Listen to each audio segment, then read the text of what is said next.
Picture this. A 600-pound man strolled right into a Jacksonville police station. Totally voluntarily. No cuffs. No attorney. Just drove himself down. He sat across from a homicide detective, cracked some jokes, and smiled through every single answer. Because in his own mind, he was just clearing up a misunderstanding, a minor issue, maybe a fender bender. He figured he would be in and out.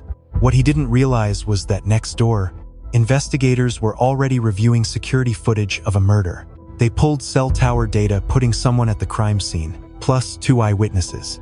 They found both vehicles, and every answer he offered that morning, the cars, the neighborhood, the victim, the debt, built an ironclad case that would eventually steal over 30 years of his freedom. You are watching Hidden Crime Network.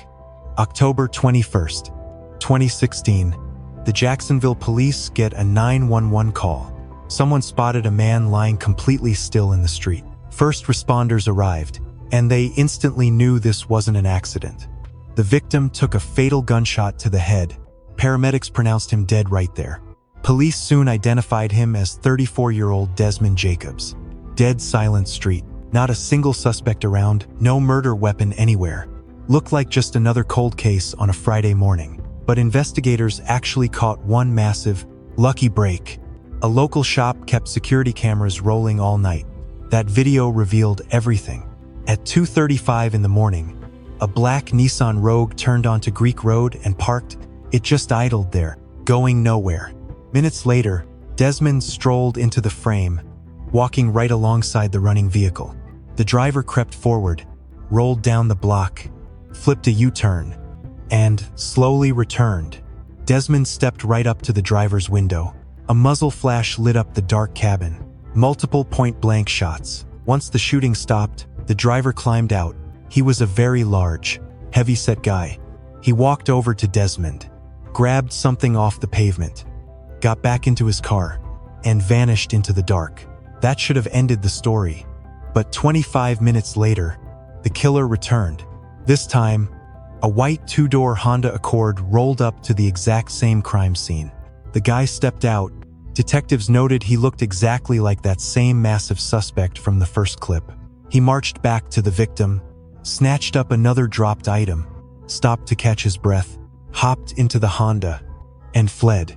The guy visited his own murder scene twice. Police quickly ran the Honda's plates back to a registered owner, a woman named LaToya Williams. During questioning, LaToya admitted her boyfriend was actually the one driving her car that evening. She named him Kevin Parker. Police checked his records and found Kevin also owned a black Nissan Rogue, perfectly matching the video evidence. Now, investigators had to figure out why Desmond Jacobs was roaming Greek Road at 2:35 in the morning, and who lured him there. 2 people who hung out with Desmond earlier that night handed detectives the missing puzzle piece. They both claimed they called a local dealer that evening to score some drugs. They only knew this guy by the name Henry. They never expected things to turn deadly. But they did know one crucial detail. Desmond owed Henry cash, and Henry was coming to collect. The friends said Henry showed up alone. They described a very heavy man. He aggressively confronted Desmond about his unpaid debt right after the heated argument. Both witnesses saw Desmond voluntarily climb into Henry's waiting car. That was the absolute last time they ever saw Desmond alive. Police immediately traced the phone number those witnesses used to call Henry that night. Phone records confirmed that number was registered right to Kevin Parker, a guy with a debt to settle, a dealer who showed up angry to collect his cash, and a doomed victim getting into a car he never should have approached, and a 26-year-old from the west side of Jacksonville, who currently had absolutely zero clue the police were building a murder file with his name plastered everywhere. Morning of October 14th, Kevin Parker drove himself over to the Jacksonville Sheriff's Office, right at 501 East Bay Street. No handcuffs, no warrant. Detective Chapman simply left a calling card on his front door. Kevin dialed the number and then just showed up. He was definitely nervous. He even admitted it. But in Kevin's mind, this was probably about some random traffic ticket. A totally minor issue. Quick in and out. He had literally no idea what kind of trap was waiting for him inside. I don't really know what's going on here today. So, yeah, I'm honestly a little nervous. Okay, yeah, that is completely fine. I will be in just a minute. Okay, thank you. This is a traffic detective. Do you think you have to stand by and talk with me? He mentioned you would rather keep the door open. Yeah, all right. Man, thanks for coming in today. You drove yourself down here to the station, right? And you worked with me on the phone. We spoke, and you decided to come down and figure this out completely on your own. I definitely didn't force you to show up. I just asked you nicely, and you cooperated. I really appreciate that. Let me just make sure I get your basic information on file first. Look, let's get your name first. Kevin, it is Junior, right? Do you go by any street names or nicknames out there? Kape. All right. Where do you live? 3352 Northern Street. 3352. No. Is that the house where I left a card? Yeah. I tried calling back 2 or 3 times, but I was out of town then. Okay. And then I came over. So I was just looking at that number, waiting to see. All right. Well, I appreciate you doing that. Thank you. And what is your phone number? 775-1612. Who is your carrier? T-Mobile. How long have you had that number? Just hang on a second. How long have you had that phone? I can't do this right now. Okay. Has it been a little while? Where do you work? Right now, I am self-employed. I run a business called Heavy Duty KP. Tree service and lawn care. Heavy duty. What KP? Okay. Got it. Tree service and basic lawn care. All right. I also do some different construction work. What is your date of birth? February 7th. Niente. Putting your age at 27. All right. Do you have any tattoos or anything? No. Where are your tattoos at? I have them all over my body. What is one of them? Like, what is one specific tattoo you have? A skull? Okay.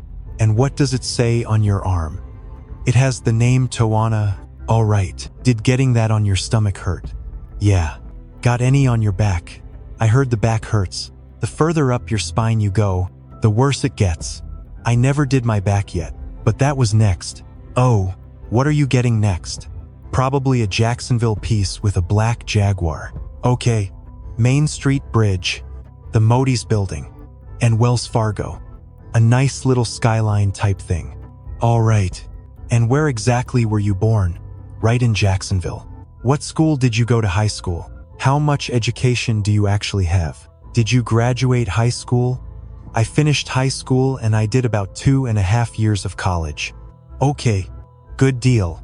So I assume you can read and write? Yeah. Do you wear any glasses or contact lenses?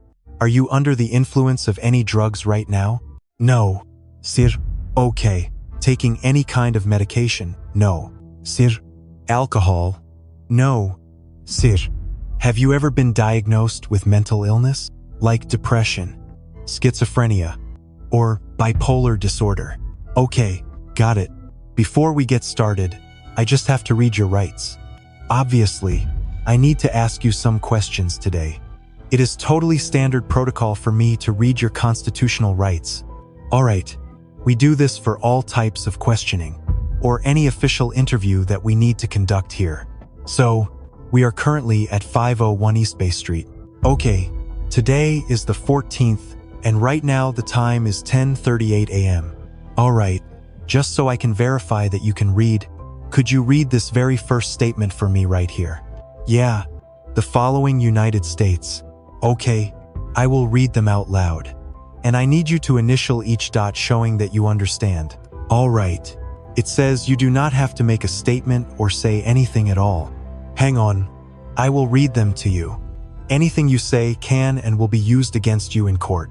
You have the right to talk to a lawyer for advice.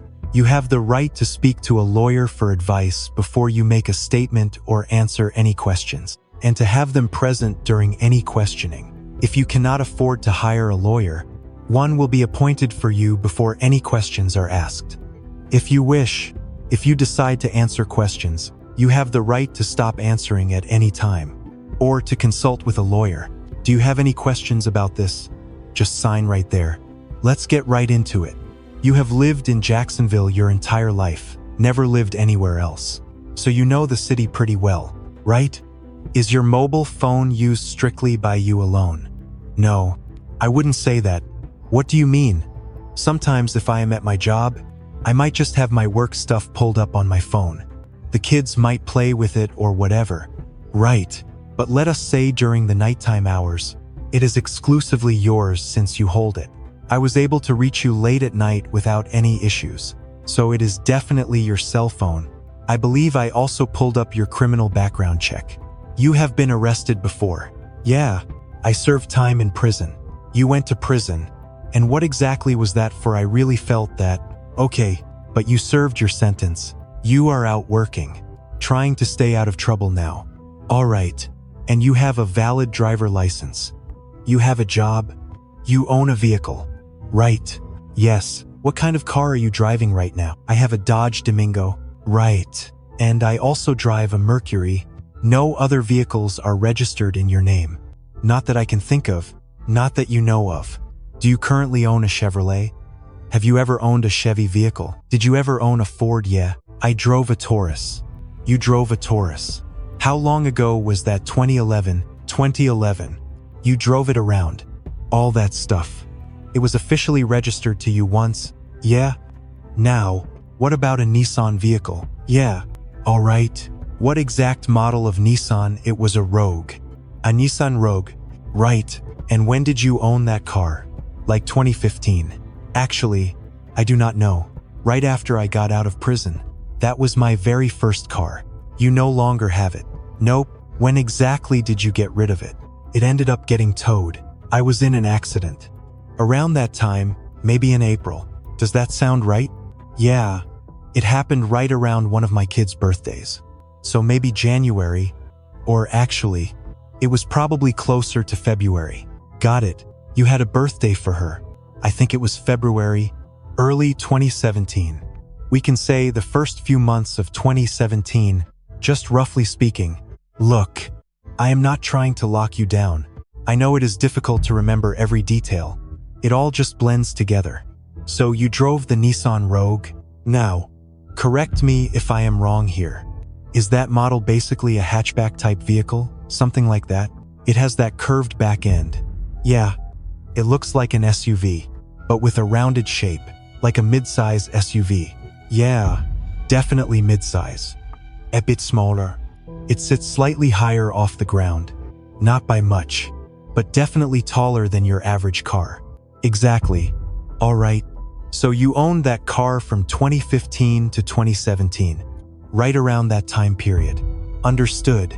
Listen, any other cars? I know you are feeling nervous right now because you are entirely unsure.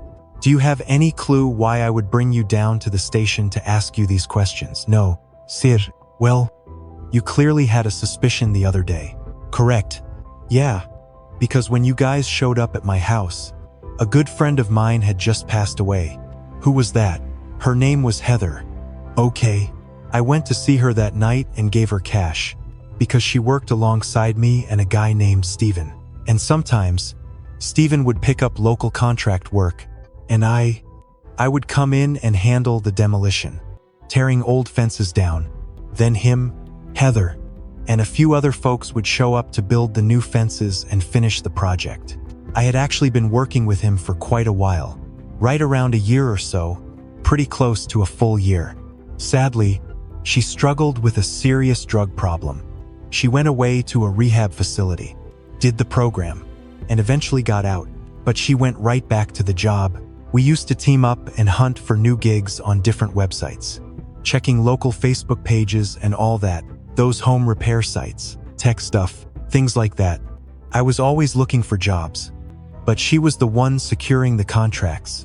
She handled the bidding process, locking down the clients, and helping us stay employed. And then, tragically, she just passed away. You mentioned a drug overdose. I think you were worried about that, because when I asked, I made it pretty obvious I'm not here for that, just like I told you on the phone. That is not why I called you in. I really have no clue if she overdosed on heroin or whatever. Oh, I believe it. Okay, One thing we always like to do before an interview is let people know we are not the drug police. I'm not here about narcotics. If you straight up told me you deal, fine. I am not trying to build a case on you for that. I am not looking to bust you for that. So if you told me you used or sold yesterday, I honestly do not care. I just move on. Because that is not my focus today. Makes sense, I am definitely not trying to trap you in a lie over it. Am I wrong? Honestly, do you remember that classic scene in Scarface with the massive mountain of cocaine on the desk? You could admit you snorted all that 10 minutes before walking in here. Totally fine. I mean, just look at us. Do we look like the patrol guys working the street corner? Definitely not. Right. Not wearing these glasses anyway. I just wanted to make that completely clear before we start. Now, I have a few specific questions to ask you.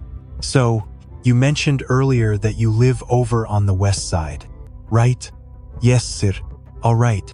So, you are obviously pretty familiar with the Normandy area, correct? Okay, perfect. I actually have a small neighborhood map right here to show you. This outlines the Normandy Boulevard district. I assume you know exactly where Lindsay Road is. Yeah. Ever spend time around there? Sure. I actually lived there for 17 straight years. All right. So right here is Nor Boulevard. Look familiar? Yeah. You have L Storage, Lindsay Road, and Cathy Street. So, you know this part of town well? Yeah. I stayed in one of those apartments. I basically lived over there my entire life, right from elementary school, until I graduated and headed off to college. Okay, got it. When was the last time you actually lived around here? I suppose I haven't been back since getting out of prison. Okay, so you haven't been back. Well, my mom still lives there. Oh, your mom is still renting in those apartments. Gotcha. So you must visit pretty often then. Yeah. When exactly was your last trip over there? Just yesterday. Oh, yesterday, okay. So, ever since your prison release up until yesterday, you have basically been coming and going from this specific neighborhood pretty regularly. Right. Do you usually swing by during the day, at night, or is it just completely random without any set schedule or routine? So, you clearly know the streets well. You visit often. And we know you were definitely hanging around that area just yesterday. That means you know Lindsay, and this Norby Park location right here, correct? Yeah, by the baseball field. Exactly. Did you ever play on that diamond growing up? As a kid, I would walk up there and watch games. But honestly, I never played sports until I started football in high school. Understood. But you hung out there. You've been around the park itself plenty of times. All right. So you know the layout perfectly. We are good on that. Now, there are a few other things I need to ask. Do you actually know why you are here, have I officially said? I already mentioned earlier that I am currently a sergeant with the local sheriff's office. I used to be a full-time detective, and I actually still have some open cases I'm handling. These days, I work street patrol. I drive a marked police cruiser and everything, but I still investigate serious incidents from my previous unit. I was an investigator in the Special Assault Unit, handling sex crimes and similar offenses. Then, more recently, I worked as a homicide detective. So, like I said before, you know my background and that this interview involves a driving accident. Yeah, some type of accident. I'm unsure. We are still trying to piece together the details involving a vehicle. Do you happen to have any clue what else we might be looking into today? No. Sir. All right. Let me ask you a quick question. Take a look at this guy. How do you know him? He used to rent at the apartments. Wait, which apartments? The Normandy apartments. Okay, so he stayed there. What exactly do you know about this guy? Nothing really. He worked as a trustee while I was locked up. A jail trustee. Okay. Is that where you first met him? Met the guy back when I was a kid in the apartments. He used to live right upstairs. Right. How long have you actually known him? You keep saying him, but you must know his name. No, I really don't know it like that. Honestly, look, if he lived right above you, you practically grew up together. He didn't grow up above me. He was way older. I am 27, and he was already an adult. When we were kids, he was already head and shoulders taller. He was probably in high school while we were just running around. His baby mama lived right on the corner. I was about 7 years old living over in Building 3. They stayed in units 6 and 8. Right. Look, I really think you know his name. You have known the guy forever. Even if you claim you didn't grow up with him, you were around him and all those other kids in the neighborhood. You two definitely knew each other. I knew him. If you remember his name, just say it. Only name I ever knew was D. You don't really press people for their real names. Whatever they decide to call themselves, that is just what you go with. Just roll with that front. Yeah. When was the actual last time you saw him? Probably 200. It has been about a year. Probably more like a year and a half. Yeah, a year and a half. Right. Do you have any idea where he is now? I mean, what is his deal? You know what he is up to? No, I was doing pretty bad myself. Did you two ever hang out? Yeah, like where out at the club? No, we just hung around the same crowds. He used to run with the same exact people I did. All right. So you two have actually spent time together outside of those apartment buildings? Yeah. All right. Let me ask you this directly. Again, I am not the narcotics police here. Did you ever sell him drugs? No way. Was he freebasing cocaine? I have no clue. Did he struggle with any sort of addiction, any other drug issues? Did he have any other bad situations or trouble going on? I really do not know. Okay, and exactly how long ago did you last see him? It has been a while, over a year and a half. A year and a half. That puts it around October of 2016. Maybe late September or October. Does that sound right? What were the exact circumstances? The absolute last time I saw him was on Bay Meadows. Yeah, at a local hotel. I headed out there. We were just talking. While I was out there, he mentioned he had some errands to run. He really needed a ride. I ended up giving him a ride that night. We drove all over the place, moving from Bay Meadows all the way out to the beach. We were driving from Bay Meadows to the beach looking for a check cashing spot. Eventually, I just dropped him off at the raceway over on Edgewood. Understood. And that was the absolute last time I saw him. Wait, so you actually picked him up there? Have you ever picked him up from any other spots? Just hotels. Mostly hotels. I would always scoop him from the hotel. What were those specific encounters like? Look, trust me on this. I already know a fair bit about the guy. And based on my information, I know he regularly caught rides from a bunch of different people. He was heavy into narcotics, ran some check scams, and definitely had illegal money moving around. I mean, I am fully aware of it. Yeah, listen, I am really not trying to connect you to his criminal activities. Whatever illegal stuff he was into, that is entirely on him. I am not trying to drag you into his mess. Let us just put all the cards on the table. I already know his whole background. So you driving him around to all these different locations tells a story. Honestly, it seems like a pretty common routine since you admitted to picking him up from multiple different hotels. Right. Did you ever give him a ride from his actual house? I have no clue where he lived. Okay. As far as I knew, the guy basically lived in hotels. Okay. But have you ever scooped him up from any residential house? You never grabbed him from a house. Well, I picked him up this one time. He was desperate to cash a check. Right. He begged me to take him to cash it, saying he was running all over town. He claimed nobody else would drive him. He used to treat me like a little brother. Picture this. The guy was constantly begging, "Come on, little bro. Drive me around." He had absolutely no car, no real options, just hustling to survive. He would call non-stop, "Need a ride here, need a ride there." Different hours of the day, same exact story. I was just driving him all over town. I just wasn't having it. Okay, and he would dial you up on that exact phone number. Right, that 776, the number you gave me earlier, the exact one we have on file. Yeah, that is the one he used to get in touch with you. 775612. All right, but besides that, that was pretty much it. What was his deal? Was he just trying to cash fake checks while you were driving him all around? Yeah, exactly. The checks had some random name starting with a D on them. Like I told you before, I never even asked for his real name. I never cared to know who he actually was. But he had this whole scheme going. He would say, "Man, look." He never once admitted it was an illegal scam. He always claimed it was a canceled check. Said he worked at the local labor pool. Always had some weak excuse.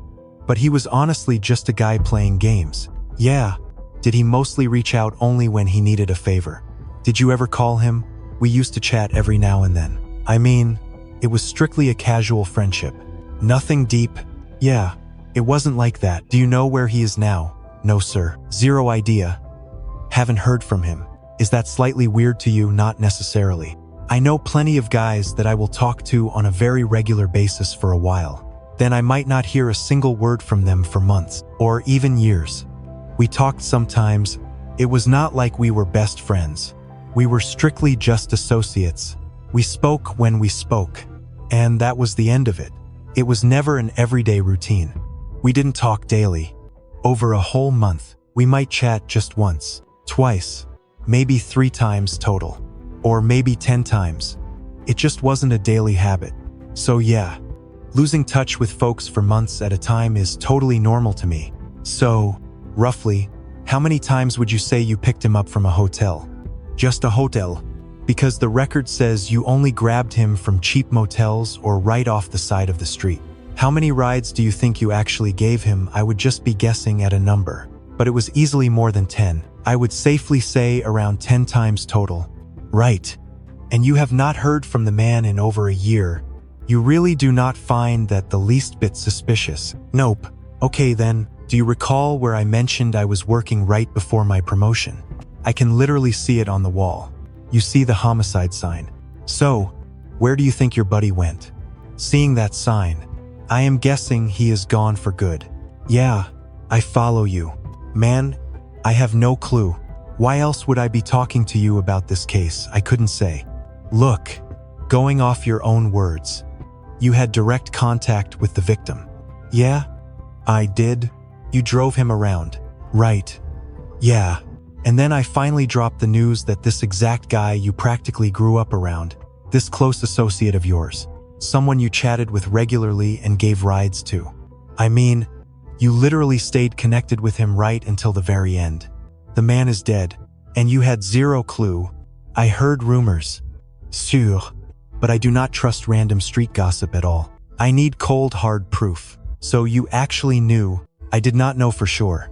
I hear crazy rumors out there all the time. Folks say this guy is gone or that guy got killed. And then I see them walking down the street. Oh, this guy got shot. That guy got stabbed. This person dropped dead from whatever. People talk way too much. And honestly, I just don't buy it. Well, I haven't seen him around, so he must be dead. And obviously, we are interviewing tons of witnesses. We know he ran the streets and associated with a very large criminal crowd. Right. And the truth about detective work today is that we can easily link suspects together. There is a massive mountain of hard evidence. All right, and we build these cases based on actual facts.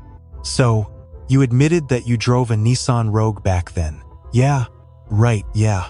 Is there anything else you want to confess right now? Are you just trying to pin something on me while we sit here talking? Honestly, are you building up to accuse me of this crime or whatever? Do you have any real proof on me at all? He owed me money before. Sûr. But he always paid up. I never hounded him for gas, money, or rides. You know. Sûr.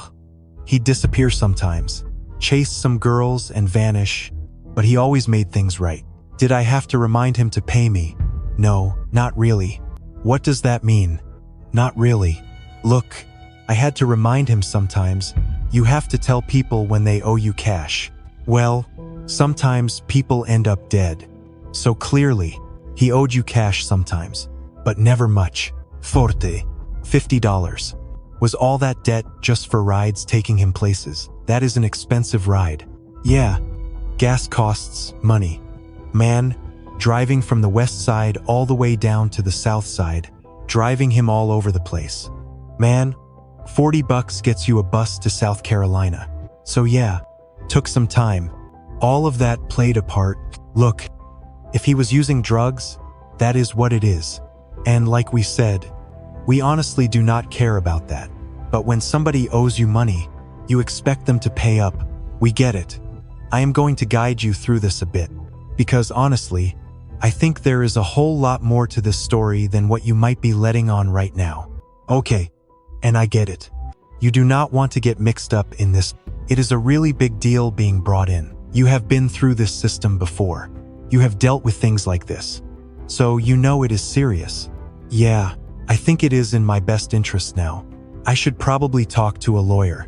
This is not turning out how I thought, and it feels like there is way more to this whole murder investigation. I am really not trying to be involved in this.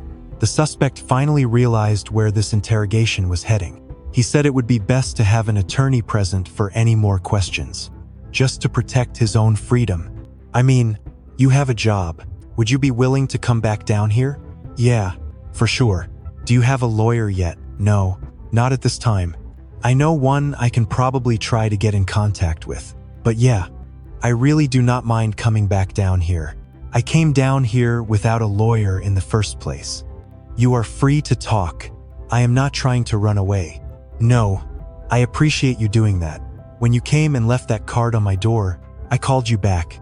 Okay, tell you what, let me just step out and go over a few things real quick. I will go over some things, get you out of here, and then we can arrange a time for you and your attorney. Yeah, we can come back. Do you need anything at all? I will be down here a while. No, I am good. If you need to use the bathroom though, just let me know. Okay, sounds good.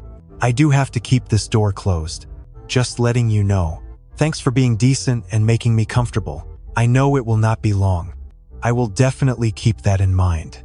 But while Kevin sat in that interrogation room, the trap was already set.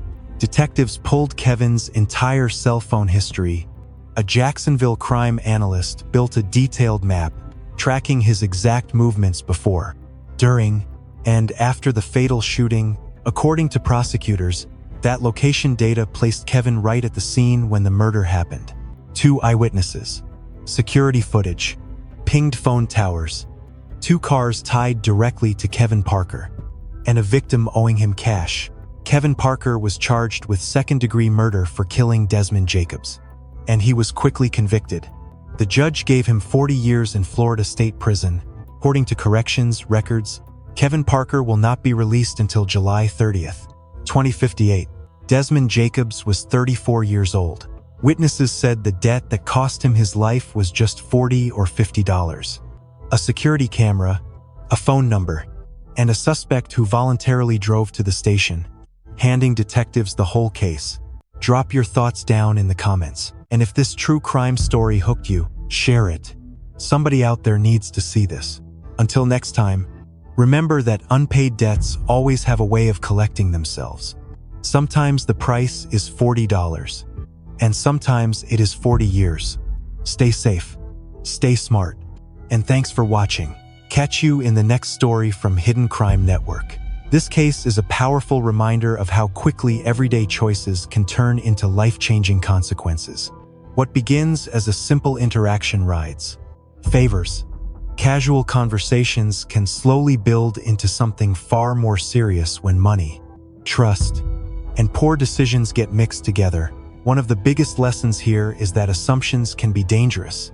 The suspect believed he was just helping someone out, staying informal and disconnected from anything serious. But in reality, every ride, every phone call, and every interaction became part of a much larger investigation. Whether he intended it or not, patterns were being formed, and patterns are exactly what investigators use to uncover the truth. It also shows how fragile life can be over something as small as a debt or misunderstanding. A few dollars, a bad decision, or a moment of anger can escalate into irreversible consequences that affect families forever. Most importantly, this story highlights accountability. No matter how someone tries to explain their actions or distance themselves from a situation, truth has a way of surfacing. Technology, witnesses, and evidence don't forget. In the end, This isn't just about crime, it's about choices, responsibility, and awareness. Every action leaves a trace, and every decision has a ripple effect far beyond what we can see in the moment.